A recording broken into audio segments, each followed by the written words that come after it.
गीता का अध्ययन करेंगे। हम गीता को हिंदी की सरल भाषा में जानेंगे और समझने का प्रयास करेंगे ताकि हम अपने जीवन में एक बेहतरीन बदलाव ला सकें।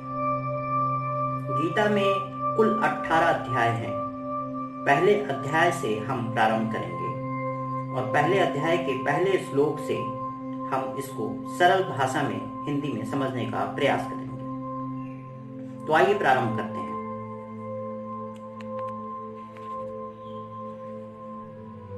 पहले अध्याय का पहला श्लोक, जिसमें धृतराष्ट्र बोलते हैं कि हे संजय, धर्म भूमि कुरुक्षेत्र में इकट्ठे हुए युद्ध की इच्छा वाले मेरे और पांडु के पुत्रों ने भी क्या किया। व्याख्या। यह हिंदू संस्कृति की विलक्षणता है कि इसमें प्रत्येक कार्य अपने कल्याण का उद्देश्य सामने रखकर ही करने की प्रेरणा की गई है। इसलिए युद्ध जैसा घोर कर्म भी धर्म क्षेत्र, धर्म भूमि एवं कुरुक्षेत्र तीर्थ भूमि में किया गया है, जिससे युद्ध में मरने वालों का भी कल्याण हो जाए। भगवान की ओर से सृष्टि में कोई भी मेरे और तेरे का विभाग नहीं किया गया है। संपूर्ण सृष्टि 5 भौतिक है। सभी मनुष्य समान हैं और उन्हें आकाश, वायु, अग्नि, जल और पृथ्वी भी समान रूप से मिले हुए हैं। परंतु मनुष्य मोह के वशीभूत होकर उनमें विभाग कर लेता है कि हे मनुष्य, घर, गांव, प्रांत, देश, आकाश, जल आदि मेरे हैं और ये तेरे हैं। इस मेरे और तेरे के भेद से ही संपूर्ण संघर्ष उत्पन्न होते हैं। महाभारत का युद्ध भी मेरे पुत्र और पांडु के पुत्र इस भेद के कारण आरंभ हुआ।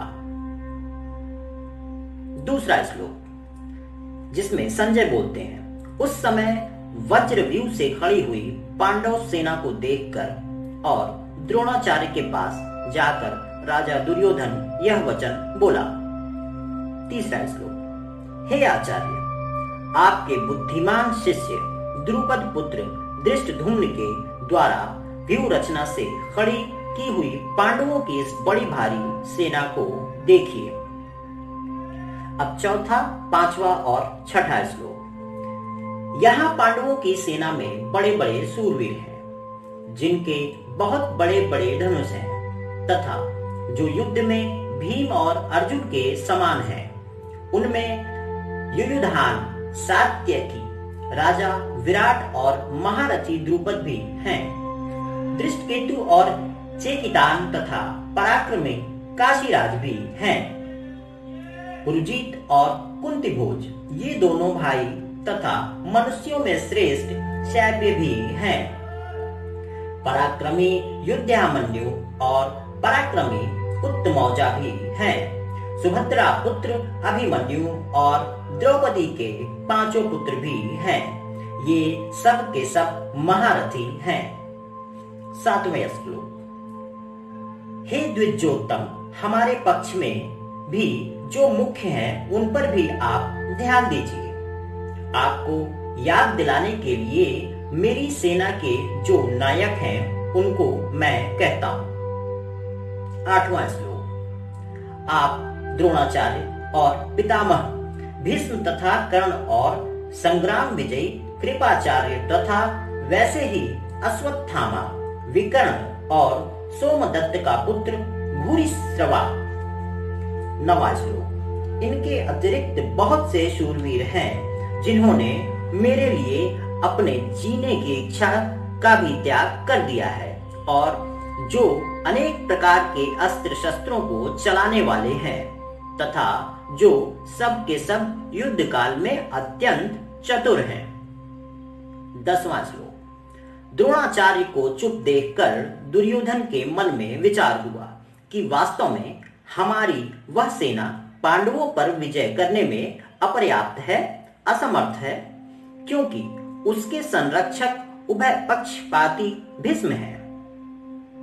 परंतु इन पांडवों की यह सेना हम पर विजय करने में पर्याप्त है, समर्थ है, क्योंकि इसके संरक्षक निज सेना पक्षपाती भीमसेन है। व्याख्या, इस श्लोक से ऐसा प्रतीत होता है कि दुर्योधन पांडवों से संधि करना चाहता है, परंतु वास्तव में ऐसी बात है नहीं। दुर्योधन ने कहा है, मैं धर्म को जानता हूं, पर उसमें मेरी प्रवृत्ति नहीं होती, और अधर्म को भी जानता हूं, पर उससे मेरी निवृत्ति भी नहीं होती। मेरे हृदय में स्थित कोई देव है जो मुझसे जैसा करवाता है वैसा ही मैं करता हूं। दुर्योधन हृदय में स्थित जिस देव की बात कहता है वह वास्तव में कामना ही है।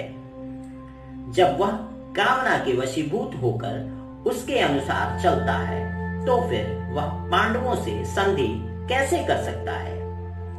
पांडव मन के अनुसार नहीं चलते थे, प्रत्युत धर्म के तथा भगवान की आज्ञा के अनुसार चलते थे।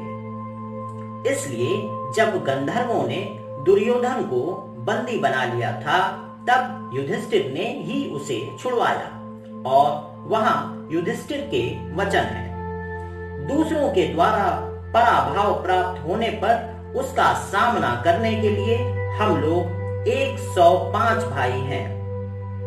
आपस में विरोध होने पर भी हम 5 भाई अलग हैं और वे 100 भाई अलग हैं। कामना मनुष्यों को पापों में लगाती है।